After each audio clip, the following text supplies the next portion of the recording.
मनुष्य जीवन का उद्देश्य भगवान श्री कृष्ण के अनुसार मानव जीवन का परम उद्देश्य ज्ञान प्राप्त करके उसे अपने जीवन में अप्लाई करना होना चाहिए। जब व्यक्ति को उसके जीवन का लक्ष्य पता होता है तो वह अपने लक्ष्य से भटके बिना जीवन में उमंग के साथ निरंतर आगे बढ़ता रहता है। इसलिए जीवन लक्ष्य ऐसा होना चाहिए जो आपको इस जीवन की समाप्ति के बाद भी लाभ पहुंचाए। हर व्यक्ति के दिमाग में भी ये सवाल कभी ना कभी जरूर उठता है कि हमारी लाइफ का पर्पस क्या है।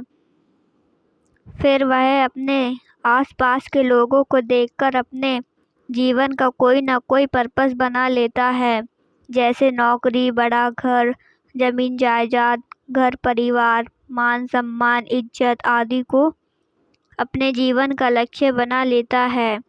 लेकिन हिंदू धर्म के पवित्र ग्रंथ गीता में भगवान श्री कृष्ण ने इन सभी बातों को अपने जीवन का लक्ष्य बनाने से मना किया है। हालांकि इन सभी चीज़ों को भी अपने जीवन में हासिल करना चाहिए, लेकिन इन्हें कभी भी अपने जीवन का लक्ष्य नहीं बनाना चाहिए, क्योंकि जीवन के अंत में व्यक्ति को उसके कर्मों का ही फल मिलता है। सांसारिक वस्तुएं आप कितनी भी इकट्ठा कर लें, इसका कोई मोल नहीं है। महाभारत का युद्ध शुरू होने से पहले जब भगवान कृष्ण अर्जुन को गीता का ज्ञान दे रहे होते हैं, तब अर्जुन भगवान कृष्ण से पूछते हैं प्रभु, मनुष्य जीवन का उद्देश्य क्या है।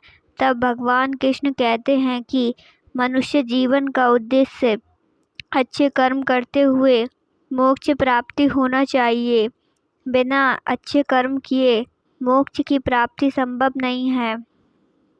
मोक्ष का अर्थ हिंदू धर्म में मान्यता है कि पृथ्वी पर लगभग 84 लाख प्रकार के जीव जंतु विद्यमान हैं और व्यक्ति का उसके कर्मों के आधार पर निर्णय होता है कि वह किस जीव जंतु के रूप में जन्म लेगा। इन 84 लाख जन्मों में मानव जीवन को सबसे अच्छा माना गया है। मोक्ष का अर्थ होता है जन्म मरण के चक्कर से छुटकारा। मोक्ष की प्राप्ति के लिए दो बातों का होना बहुत जरूरी है। पहला, व्यक्ति के अपने जीवन के अच्छे कर्म तथा उसके मन में सभी प्रकार की इच्छाएं खत्म हो जानी चाहिए।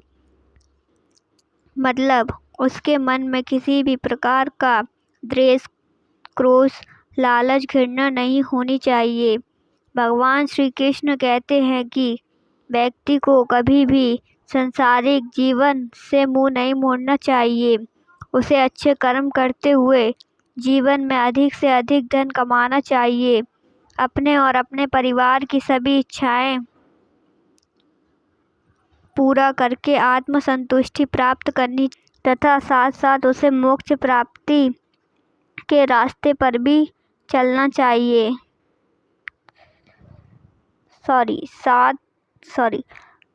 तथा साथ साथ उसे मोक्ष प्राप्ति से रास्ते पर भी चलना चाहिए। मनुष्य जीवन के 4 प्रमुख उद्देश्य भगवान श्री कृष्ण ने मनुष्य जीवन को इन 4 उद्देश्यों में समेटा है। ये 4 उद्देश्य निम्न हैं। पहला अर्थ, दूसरा कर्म, तीसरा धर्म, चौथा मोक्ष। प्रत्येक मनुष्य को इन 4 लक्ष्यों की प्राप्ति के लिए प्रयत्न करते रहना चाहिए। चलिए अब इन सभी को विस्तार से समझते हैं। अर्थ यानी धन दौलत। अर्थ से तात्पर्य है जीवन में अपने और अपने परिवार के लिए भौतिक सुख सुविधाएं अर्जित करना। प्रत्येक मनुष्य को न केवल अपने सुखों के लिए धन अर्जित करना चाहिए, अपितु अपनी संतान, माता पिता, रिश्तेदार, जीव जंतु तथा पर्यावरण के प्रति भी अपने कर्तव्यों का निर्वाह करना चाहिए। धन संपदा अर्जित करना और अपने कर्तव्यों का निर्वाह करना धर्म है, लेकिन धन संपदा अर्जित करके उसका संचय कर लेना अधर्म है। प्रत्येक धर्म यही कहता है कि आप जितना कमाते हैं उसका कुछ हिस्सा दान जरूर करना चाहिए। अर्थ यानी धन दौलत कमाने के लिए आपको परिश्रम करना पड़ेगा, लेकिन धन कमाने के लिए कभी भी अधर्म का सहारा नहीं लेना चाहिए। अधर्म के साथ धन कमाना पाप है। अधर्म का मतलब है ऐसे कार्य जो कानून और धर्म की नज़र में गलत हैं, जैसे किसी को मारना, चोरी करना, किसी दूसरे का हक छीनना, अपने फायदे के लिए किसी दूसरे व्यक्ति का नुकसान करना आदि। अगर आप पैसे कमाने में सक्षम हैं लेकिन आप परिश्रम नहीं करना चाहते और पैसे के लिए किसी और पर आश्रित हैं, चाहे वे आपके माता पिता ही क्यों न हों, भगवान श्री कृष्ण ने कहा है कि ऐसा करना भी पाप है। इसलिए मानव जीवन का पहला लक्ष्य है धर्म का पालन करते हुए अधिक से अधिक पैसा कमाना और संसार के प्रति अपने कर्तव्यों का पालन करना। दूसरा, काम यानी मौज मस्ती। काम से तात्पर्य है सभी ज्ञानेंद्रियों और कर्मेंद्रियों के सुखों को भोगना। काम के अंतर्गत आता है संगीत सुनना, स्वादिष्ट खाना पीना, नाटक, अच्छे वस्त्र पहनना, आभूषण पहनना, रहन सहन के साधन, शादी करना, संतानोत्पत्ति, खेल कूद तथा मनोरंजन के सभी साधन आदि आते हैं। प्रत्येक व्यक्ति को अपनी काम वासना की पूर्ति करने का अधिकार है। इन साधनों के अभाव से व्यक्ति का जीवन निरस हो जाता है। कुछ व्यक्ति अपने काम इच्छाओं का दमन करके मोक्ष प्राप्ति के लिए संन्यास ग्रहण कर लेते हैं और जीवन भर अतृप्त इच्छाओं के लिए लालेत रहते हैं। मोक्ष की प्राप्ति केवल तभी संभव है जब व्यक्ति अपनी समस्त इच्छाओं की पूर्ति कर लेता है और अंत में उसके मन में किसी भी प्रकार की इच्छा बाकी नहीं रह जाती। इसलिए गीता में भगवान ने कहा है कि अपने काम की पूर्ति करना गलत नहीं है, लेकिन काम की पूर्ति करते समय धर्म और अर्थ का भी ध्यान रखना चाहिए। तीसरा, धर्म। दुनिया के सभी धर्मों का एक ही सार है, जियो और जीने दो। दुनिया के सभी प्राणियों का यह निजी कर्तव्य है कि वे स्वयं के जीवन की रक्षा करें, लेकिन साथ ही साथ यह भी ध्यान रखें कि अपने निजी स्वार्थ के लिए दूसरों के जीवन को कष्ट में नहीं डालें। धर्म में ऐसे कुछ नियमों का संग्रह होता है जिनका पालन करने से प्रत्येक प्राणी के मन में किसी दूसरे जीवों के प्रति आदर सम्मान का भाव पैदा होता है। धर्म का मूल उद्देश्य होता है मानवता की भलाई करना। दुनिया में बहुत सारे धर्म हैं, जैसे हिंदू धर्म, ईसाई धर्म, बौद्ध धर्म, मुस्लिम धर्म आदि, लेकिन सबका उद्देश्य एक ही है। कोई भी व्यक्ति धर्म का पालन तभी कर सकता है जब वह अपने कर्तव्यों का सही तरीके से निर्वाह करे। दूसरों का जीने दो का मार्ग कर्तव्यों से भरा मार्ग है। अगर आप अपने कर्तव्यों को निभाना नहीं जानते तो आप धर्म का सही तरीके से पालन नहीं कर पाएंगे। व्यक्ति के जीवन के 4 उद्देश्यों कर्म, काम, धर्म और मोक्ष में धर्म सबसे बड़ा है। कर्म, धर्म और काम का सही तरीके से पालन करने पर ही मोक्ष की प्राप्ति होती है। मोक्ष आखिरी अवस्था है। गीता में भगवान कृष्ण ने बताया है कि अगर आपको कर्म, धर्म और काम में से किसी को त्यागना पड़े तो सबसे पहले काम को त्यागो, उसके बाद कर्म को त्यागो, लेकिन धर्म को कभी नहीं त्यागना चाहिए। मोक्ष का मतलब होता है व्यक्ति का जन्म मरण के चक्कर से छुटकारा। मोक्ष मिलने पर व्यक्ति को दोबारा जन्म नहीं लेना पड़ता, लेकिन मोक्ष तभी प्राप्त होता है जब व्यक्ति अपने जीवन से पूरी तरह संतुष्ट होता है। यह सुख और शांति की परम सीमा है, जो कि मन की सभी इच्छाएं खत्म होने के बाद मिलती हैं। कोई भी व्यक्ति अपने जीवन से पूरी तरह तभी संतुष्ट हो सकता है जब वह अपने तीनों कर्तव्यों कर्म, धर्म और काम का पूरी ईमानदारी के साथ पालन करता है। मोक्ष प्राप्ति मानव जीवन की सबसे बड़ी सफलता है। ज़्यादातर लोग प्रथम 3 लक्ष्यों के पीछे भागते हुए ही असंतुष्ट जीवन बिता देते हैं। अज्ञानी, अधर्मी, निष्क्रिय, असंतुष्ट, ईर्ष्यालु, क्रूर, रोगी, भोगी व्यक्ति को कभी भी मोक्ष की प्राप्ति नहीं होती। जीवन लक्ष्यों, कर्म, धर्म और काम के साथ साथ 4 बातों और हैं जो व्यक्ति मोक्ष प्राप्ति में मदद करती हैं। मोक्ष की प्राप्ति 4 तरीकों से हो सकती है: ज्ञान के द्वारा, ध्यान के द्वारा, भक्ति के द्वारा, कर्म के द्वारा। पहला, ज्ञान के द्वारा। प्रत्येक व्यक्ति को अपने जीवन में अधिक से अधिक ज्ञान प्राप्त के लिए हमेशा तत्पर रहना चाहिए ताकि वह जीवन में कोई अधर्म का काम न करे। ज्ञान के द्वारा ही व्यक्ति स्वयं का और दूसरों का भला कर सकता है। अज्ञानी व्यक्ति को कभी भी मोक्ष की प्राप्ति नहीं हो सकती। ध्यान के द्वारा व्यक्ति को प्रत्येक क्षण अपने इष्ट देव का स्मरण करते रहना चाहिए। रोजाना सुबह शाम अपने गुरु का ध्यान करना चाहिए, मतलब मेडिटेशन करना चाहिए। मेडिटेशन के बारे में पढ़ें। मेडिटेशन क्या है? मेडिटेशन के 4 प्रकार, ठीक है। अब है तीसरा, भक्ति के द्वारा। प्रत्येक व्यक्ति को अपने इष्ट देव या गुरु की भक्ति के गीत गाने चाहिए ताकि व्यक्ति का मन पवित्र रहे और उसमें बुरे विचार न आए। भगवान के भजन करने से व्यक्ति के विचार शुद्ध होते हैं, उसे अदृश्य शक्ति का एहसास होता है।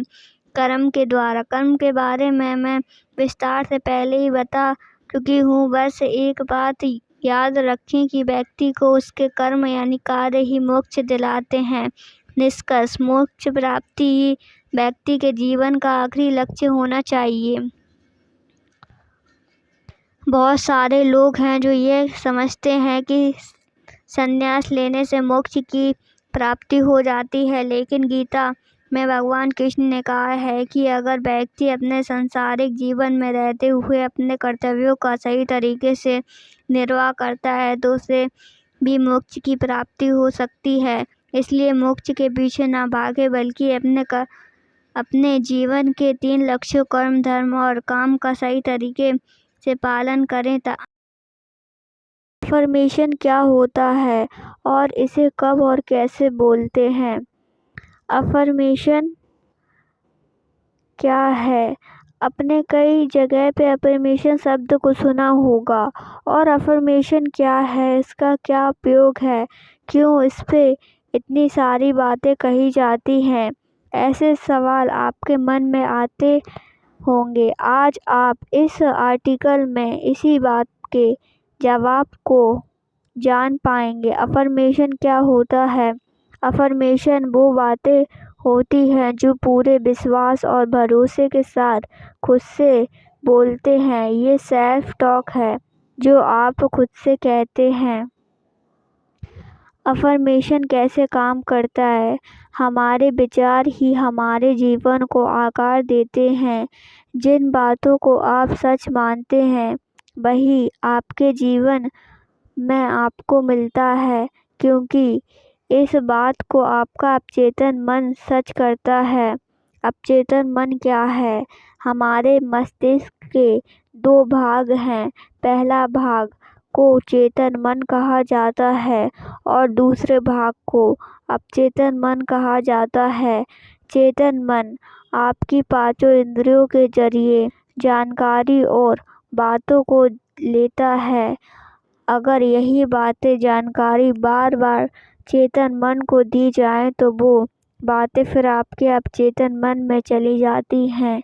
अवचेतन मन इतना शक्तिशाली है कि उसे जो भी बात कही जाए वही बातों को वो सच कर देता है। अवचेतन मन ये नहीं देखता कि इसे सही जानकारी दी जा रही है या गलत जानकारी दी जा रही है। जो भी जानकारी इस तक पहुंचती है उसे ये सच कर देता है। इसलिए तो कहा जाता है तोल मोल के बोल। उदाहरण, इस बात को एक उदाहरण से कहते हैं। अगर आप बार बार खुद से ये कहते हैं मैं उतना लायक नहीं, मुझे कोई खुशी नहीं मिल सकती, तो देखिएगा आपके साथ ऐसे ऐसे घटनाएं होंगी जिससे आपकी कही हुई बात सच होती जाएगी। इसके उलट अगर आप ये कहते हैं मैं बहुत लायक हूँ और मुझे हमेशा प्यार करने वाले लोग मिलते हैं, तो आपको वैसा ही मिलेगा। अफर्मेशन कैसे और कब बोलें? कोई भी बात अपने अवचेतन मन तक पहुंचाने से पहले उसे एक सिक्योरिटी चेक से गुजरना पड़ता है और वो है चेतन मन। अगर आप कहते हैं मैं स्वस्थ हूँ पर अभी आप बीमार हैं, तो चेतन मन तुरंत इस बात को नकार देगा। वैसे ही आपके घर में आर्थिक परेशानी चल रही है पर आप कहते हैं मैं धनवान हूँ, तब आपका चेतन मन उसे स्वीकार नहीं बोलेगा। इतनी परेशानी फिर क्यों चल रही है? तो ऐसे में क्या किया जाए? ऐसे में आपको जो चाहिए उन सकारात्मक बातों को तब कहनी पड़ेगी जब ये सिक्योरिटी गार्ड चेतन मन सचेत ना हो। यानी जो भी सकारात्मक बदलाव, खुशियाँ आप अपने जीवन में चाहते हैं, उसे आपको तब कहनी होगी जब चेतन मन एक्टिव ना हो। चेतन मन एक्टिव कब नहीं होता है? चेतन मन एक्टिव 3 अवस्था में नहीं होता है और वो हैं रात को सोने से ठीक पहले, सुबह उठने के ठीक बाद और मेडिटेशन यानी ध्यान की अवस्था के समय। इन तीनों समय में आप जो भी बातें पूरे विश्वास के साथ बोलते हैं और सोचते हैं, वो बातें सीधा अवचेतन मन में जाती हैं, जिससे फिर वही बातें कुछ समय बाद सच होने लगती हैं। अफर्मेशन बोलने का तरीका। अफर्मेशन को ऐसे वाक्य में बोलें जैसे वो अभी हो चुका है और उस सच को पूरे दिल से महसूस करें।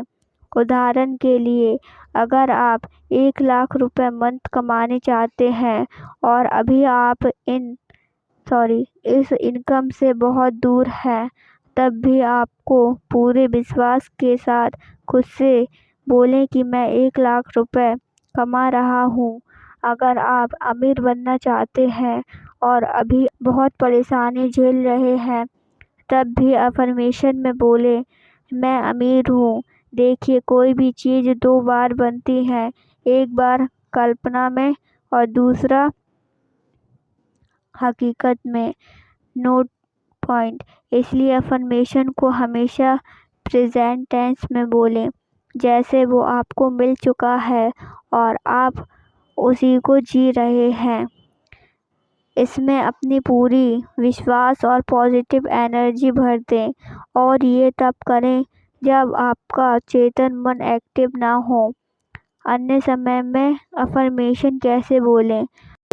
आप हर वक्त मेडिटेशन तो नहीं कर सकते और ना ही नींद की अवस्था में जा सकते हैं, तब अफर्मेशन कैसे बोलना है? अन्य समय में जब चेतन मन सचेत हो, तब अफर्मेशन को लगातार बोलें, यानी कंटिन्यूअस प्रोसेस में, जैसे कि वो अभी घटित हो रहा है, पूरा नहीं हुआ है पर होता जा रहा है। जैसे आप बीमार हैं और आप स्वस्थ होना चाहते हैं, तब ये बोलें कि मेरी सेहत ठीक हो रही है, मैं स्वस्थ हो रहा हूँ, जो दवाइयाँ खा रहा हूँ और जो इलाज हो रहा है वो मुझे स्वस्थ करती जा रही है। अगर आप गरीब हैं और अमीर होना चाहते हैं, तो खुद से बोलें मैं अमीर बन रहा हूँ, मुझे अमीर बनने के रास्ते मिल रहे हैं और मैं उस पर चलता जा रहा हूँ। इससे आपका चेतन मन उस विद्रोह नहीं करेगा, क्योंकि वो समझ रहा है कि काम अभी प्रोसेस में है। अफर्मेशन सच कब होते हैं? एक बार अफर्मेशन आपके अवचेतन मन में चली जाए, तब ये आपको वो सारे रास्ते दिखाने लगेगा जिस पर चलकर आप अपना लक्ष्य पा सकेंगे। अफर्मेशन बोलने के साथ आपको उसे पाने के लिए एक्शन भी लेना पड़ेगा, और क्या एक्शन लेना हो वो आपको आपका चेतन मन सुझाएगा। चिंता ना करें, पूरा विश्वास रखें कि सही समय पर आपका अफर्मेशंस अपने आप सच हो जाएगा। सारांश, कंक्लूजन। इस आर्टिकल में हमने जाना कि इस वीडियो में हमने जाना कि अफर्मेशंस क्या है और कैसे बोलना चाहिए। विश्वास रखें, आपका जीवन बदलना आपके हाथ में है। सही विचारों से अपना चेतन मैं को भर दें और पूरी सकारात्मक ऊर्जा से काम करते रहें। आप अपनी सारी मनपसंद चीज़ें, खुशियाँ और सफलता को पा लेंगे, क्योंकि आप इसके हकदार हैं। आपका दिन शुभ हो। Stay blessed, stay happy.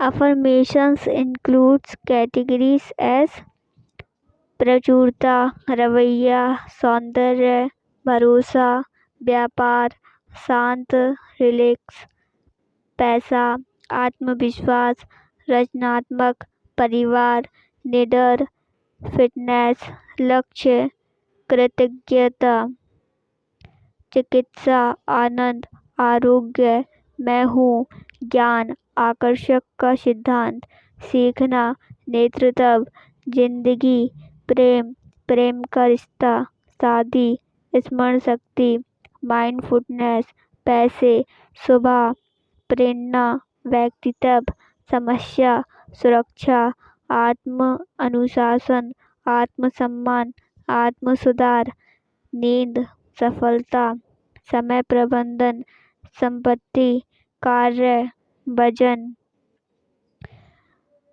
Night affirmation, good morning affirmation, meditation affirmation, affirmation for men, affirmation for women, affirmation for kids, children, affirmation for student.